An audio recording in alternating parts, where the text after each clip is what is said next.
Nu tā, turpinot pa Malaiziju, tātad šodien atbraucām uz centrālās Malaizijas rietumiem, pilsētu Ipohā. Savējās es sadirsos, nu reku viņi tur aizmugurē nāk tagad, jo viņi zēja Balmanu filmēt palika, tagad viņi atnāca, jo viņi zina, ka uz maniem viņi nekur netiks.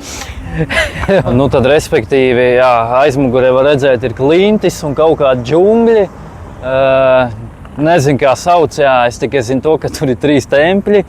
Un ezers kaut kāds kristāli zaļš, pa kur tur varot izbraukt ar laivu un nopeldēties. Jā, mēs ceļojam ar kājām, ar sakot, sabiedrisko, ar starppilsētu autobusiem. Jā, mums nav mašīna, mums nav motorolleri, jo satiksme te ir diezgan krimināla. Nu, šeit konkrēti nē, bet ja no galvaspilsētas ir jāatbrauc, tad nu, ir kā ir, jā, bez degvielas ribās tu nekur tālu netiks. Jā.